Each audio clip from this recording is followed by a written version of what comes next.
चलिए next question आते हैं हम लोग प्रोविडेंट फंड के सिचुएशन में। Mister S retires on June 30, 2019. He submits the following information: basic salary since January 2005, 20,000 per month, dearness allowance 6,000 per month, 1/3 of which is part of salary for retirement benefits. Employer's contribution towards provident fund 3,000 per month. Mr. S makes a matching contribution, interest credited at the rate of 15% on April 30, 2019, 7,500. Pension after retirement 10,000 per month and payment of provident fund at the time of retirement 7,60,000, out of which employer's contribution rupees 3,30,000, interest thereon 44,000. Mr. S's contribution 3,40,000, interest thereon 46,000. Salary and pension become due on the last day of each month. Mr. S deposited the entire provident fund payment with the company. Rate of interest 9% per annum. Income of Mr. S from other sources 1,50,000. Find out income of Mr. S for the assessment year 2020-21 on the assumption that the provident fund is statutory provident fund. Situation A. Situation B, recognized provident fund. Situation C, unrecognized provident fund. देखिए पहले एक बार वापस से हम लोग question को समझते हैं। मिस्टर एस जो है यहाँ पे जून 2019 में रिटायर कर जा रहे हैं। जून 30, 2019 मतलब वो एम्प्लॉय रह रहे हैं अप्रैल मई जून फॉर 3 मंथ्स ओनली। तो remaining 9 months of the year जो है वो एम्प्लॉय नहीं रह रहे हैं। तो हमें जो भी सैलरी मिलेगा, बेसिक सैलरी, डियरनेस अलाउंस जो भी है, प्रोविडेंट फंड का कैलकुलेशन वगैरह वो 3 मंथ्स का ही करना है हमें। तो ये हमें दिमाग में अच्छी तरह से रखना है कि अगर रिटायर हो जाते हैं तो बेसिक सैलरी उसके बाद नहीं मिल सकता। चलिए सो दूसरा है, यहाँ पे दूसरा इन्फॉर्मेशन है। यहाँ पे बेसिक सैलरी उनका दिया हुआ है 20,000 पर मंथ। डियरनेस अलाउंस जो है वो है 6,000, 1/3 of which is forming part of retirement benefit. तो 6,000 डिवाइडेड बाई 3 करेंगे जब, करने के बाद जो अमाउंट आएगा विच इज 2,000 डेफिनेटली, वो अमाउंट हम लोग कंसिडर करेंगे for calculation of provident fund का लिमिट वाला अमाउंट। चलिए आगे बढ़ते हैं। Employers contribution towards provident fund 3,000 rupees है पर मंथ। मिस्टर एस जो है उनको भी सेम कंट्रीब्यूशन करना पड़ रहा है। इंटरेस्ट जो है 15% के हिसाब से मिल रहा है on provident fund mister S को। हमें याद रखना है, जैसे 15% आया तो याद रखना है लिमिट क्या था, 9.5%। सो 9.5% का लिमिट हमें याद रखना पड़ेगा। तो 5.5% जो है वो एक्स्ट्रा मिल रहा है, तो वो टैक्सेबल हो जाएगा। चलिए आगे देखते हैं। रिटायरमेंट के बाद पेंशन आफ्टर रिटायरमेंट जो है वो 10,000 per month mister S is receiving end payment of provident fund at the time of retirement. अब देखिए प्रोविडेंट फंड क्रिएट करने का पर्पस क्या है कि एम्प्लॉय को रिटायरमेंट के बाद सपोर्ट मिले, रिटायरमेंट के बाद पैसे मिले। ठीक है, सो ये जो रिटायरमेंट के बाद जो पैसा उन्हें मिलेगा प्रोविडेंट फंड का, उसका टैक्स ट्रीटमेंट भी हम लोग इस सब में सीखेंगे। तो टोटल फंड जो है वो 7,60,000 रुपीज उन्हें मिल रहा है, जिसमें एम्प्लॉयर का कंट्रीब्यूशन का पैसा है 3,30,000 रुपया और इंटरेस्ट है 40,000 रुपया। ठीक है, सो ये दोनों अमाउंट अलग अलग है। मिस्टर एस का कंट्रीब्यूशन 3,40,000 था और इंटरेस्ट 40 था। चलिए, salary and pension become due on the last day of each month.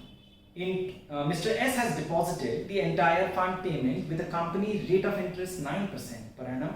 Interest of Mr. S from other sources. Mr. S को अदर सोर्स से भी कुछ पैसे मिले 1,50,000 रुपया का, तो उसका भी ट्रीटमेंट करता है। तो चलिए हम लोग सॉल्व करते हैं इस क्वेश्चन को।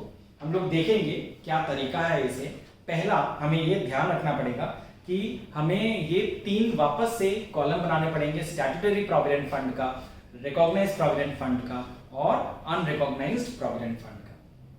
तो चलिए, तो याद रखना है ये जो तीनों कॉलम है, यहाँ पे पहले तो हम लोग जो सैलरी कैलकुलेट करेंगे वो 3 महीने के लिए ही करेंगे। तो चलिए, बेसिक सैलरी 20,000 रुपीज दिया हुआ है क्वेश्चन में, 20,000 इंटू 3 महीने के लिए होगा। सो 20,000 into 3 60,000 which is applicable for all the 3 columns. तो तीनों में हम लोग लिख देंगे। ठीक है, सो तीनों में हम लोग लिखेंगे। चलिए नेक्स्ट आता है डियरनेस अलाउंस 6,000 रुपीज है, 1/3 of which is forming part of retirement benefit. So वो हम लोग बाद में आएंगे। चलिए, तो 6,000 इंटू 3 महीने के लिए 18,000 18,000 18,000 तीनों कॉलम में। अब आते हैं provident fund contribution by employer. Employer ने 3,000 रुपए का कंट्रीब्यूशन किया है एम्प्लॉय के प्रोविडेंट फंड अकाउंट में। सो ये जो कंट्रीब्यूशन है, हमें पता है इसका लिमिट है सैलरी का 12%। सो सैलरी यहाँ पे कितना है?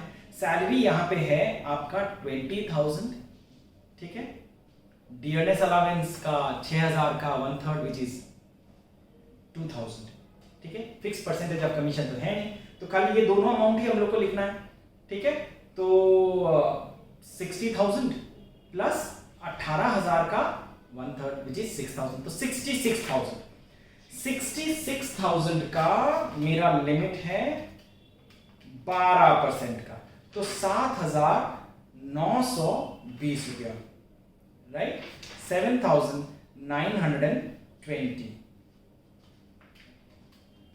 इसमें एम्प्लॉयर ने पैसे जमा किए 3,000 पर मंथ, 3,000 3,000 3,000, अप्रैल मई जून में तो रिटायर कर गया एम्प्लॉय, तो ये 3 महीना कंट्रीब्यूट किया, 9,000 रुपया, ठीक है। और 3 महीने का लिमिट का कितना लिमिट का कितना आ जा रहा है?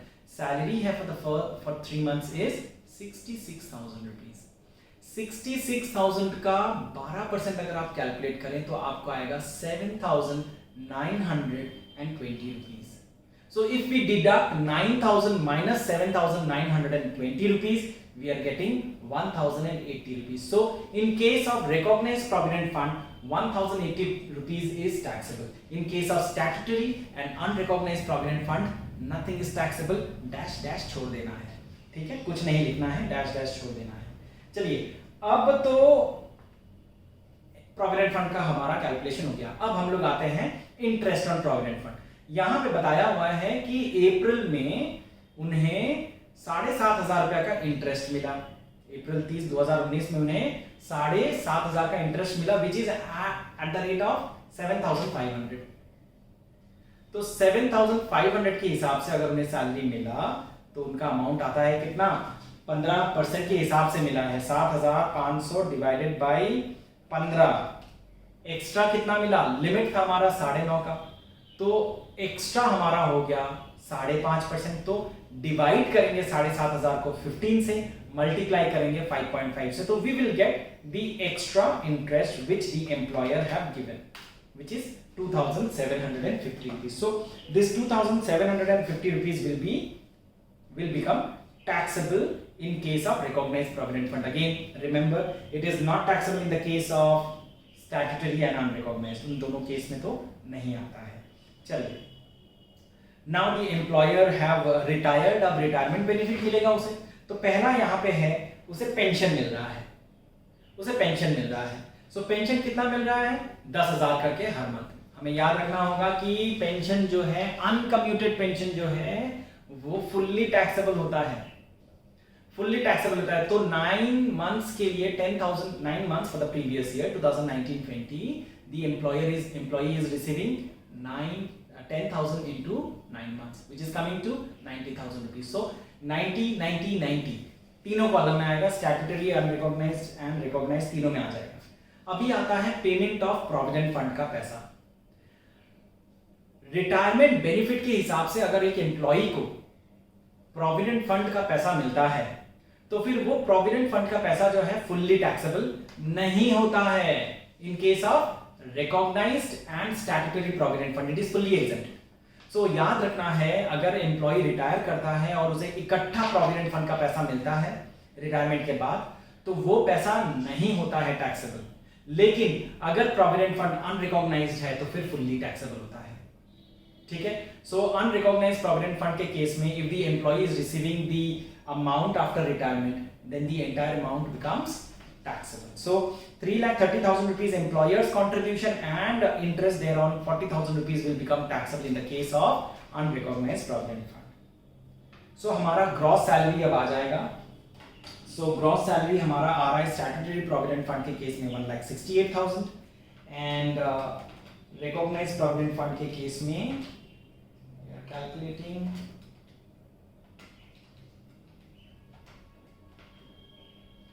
we are getting 1,71,830, and in case of unrecognized provident fund we are getting 5,42,000 rupees as our gross salary. And we know that after this we are allowing the SSC standard deduction, ठीक है। Under section 16 standard deduction मिलेगा which is 50,000 rupees flat.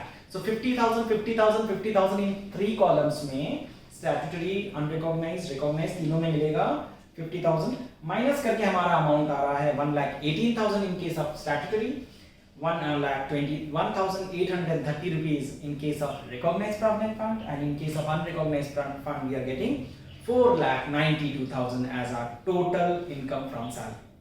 Chalo. Now is the time to calculate gross total income, and we know that gross total income तक पहुंचने के लिए we will add other incomes. So income from other sources क्या क्या है? सबसे पहला interest on Mr. SS contribution to provident fund, interest on company deposit, that is 9% per annum on 7,60,000 from 1st July 2019 to March 31, 2020. देखिए पहला तो है यहाँ पे अनरिकॉग्नाइज्ड प्रोविडेंट फंड से जो भी इंटरेस्ट मिला, क्वेश्चन में लिखा हुआ है 46,000 रुपीज का, 46,000 रुपीज का whatever interest the and employee have received during employment, वो 46,000 rupees will become taxable in case of unrecognised provident fund. Statutory and recognised में वो नहीं आता है, वो टैक्सेबल नहीं है, एग्जेम्प्टेड है. ठीक है. अब यहाँ पे क्वेश्चन में दिया हुआ था कि वो जो पूरा अमाउंट है, पूरा जो प्रोविडेंट फंड का अमाउंट है, उसे उन्होंने जमा किया 9% के इंटरेस्ट के हिसाब से कंपनी में. ठीक है. क्वेश्चन में दिया हुआ है साफ साफ कि एक कंपनी में उन्होंने जो भी पैसा उन्हें मिला मिस्टर एस को, he have deposited that entire fund of money in a company deposit. The company is giving him 9% rate of interest. So for 9 months definitely जून में पैसे मिले तो जुलाई में वो जमा करेंगे पैसे, और हमारे लिए साल खत्म होता है 31 मार्च 2020 में. तो 9 मंथ्स के पीरियड के लिए 9% के हिसाब से उन्हें इंटरेस्ट मिल रहा है ऑन टोटल इन्वेस्टमेंट ऑफ 7,60,000. तो 3,30,000 एंड 40,000 ये जो टोटल एंड 3,30,000 एंड यहाँ पे आपका 3,40,000, सो 3,30,000 और 3,40,000. सॉरी रिटायरमेंट के बाद उन्हें पेंशन का अमाउंट, प्रोविडेंट फंड का 7,60,000 रुपए जो मिला, वो पूरा अमाउंट वो कंपनी डिपॉजिट में जमा कर रहे हैं, and that amount is deposited at the rate of 9% which is coming to 51,300 as interest, और वो बन जाएगा income. So it is taxable in case of all the 3 categories of employees. So statutory हो, अनरिकॉग्नाइज्ड हो या recognised हो, कुछ भी हो, इट इज टैक्सेबल. तो यहाँ पे क्या हो रहा है, एम्प्लॉय को इकट्ठा जो भी पैसा मिला 7,60,000 रुपया, वो 7,60,000 रुपया एम्प्लॉय कंपनी डिपॉजिट में जमा कर रहा है, और वो पैसा वो इंटरेस्ट के तौर पे कमा रहा है, जो 9% के हिसाब से वो टैक्सेबल हो जाएगा एम्प्लॉय के हाथ में. इसके बाद आता है यहाँ पे अदर इनकम, अदर सोर्स में और भी है इंटरेस्ट, वो और कमा रहा है 1,50,000 रुपए का, ये तीनों कॉलम में आ जाएगा और टैक्सेबल हो जाएगा. ग्रॉस टोटल इनकम हम लोग यहाँ पे अब सबको टोटल करेंगे. स्टैट्यूटरी के केस में 3,19,300, 3,23,130 in case of recognised provident fund. In case of unrecognised provident fund it is coming to 7,39,300. Now is the situation to treat the contribution of employee for provident fund. हमें पता है unrecognised provident fund के case में employee का contribution जो है वो 80C deduction के लिए एलिजिबल नहीं है. वापस कहता हूं, अनरिकॉग्नाइज्ड प्रोविडेंट फंड के सिचुएशन में एम्प्लॉय का कंट्रीब्यूशन 80C डिडक्शन के लिए एलिजिबल नहीं है. In case of statutory provident fund and recognised provident fund 80C का डिडक्शन अलाउएबल है. जो 3,000 रुपीज का प्रोविडेंट फंड में एम्प्लॉय ने कंट्रीब्यूट किया था पैसा, वो डिडक्शन के तौर पे उसे मिलेगा. सो 80C में 3,000 मिलेगा इन case of 3,000 per month into 3 which is coming to 9,000. So 9,000 in case of statutory and 9,000 in case of recognized, but nil in case of unrecognized provident fund. अब हमारा taxable income आ गया 3,10,300 in case of recognized statutory provident fund, 3,14,130 in case of recognized provident fund, and unrecognized provident fund के case में 7,39,300.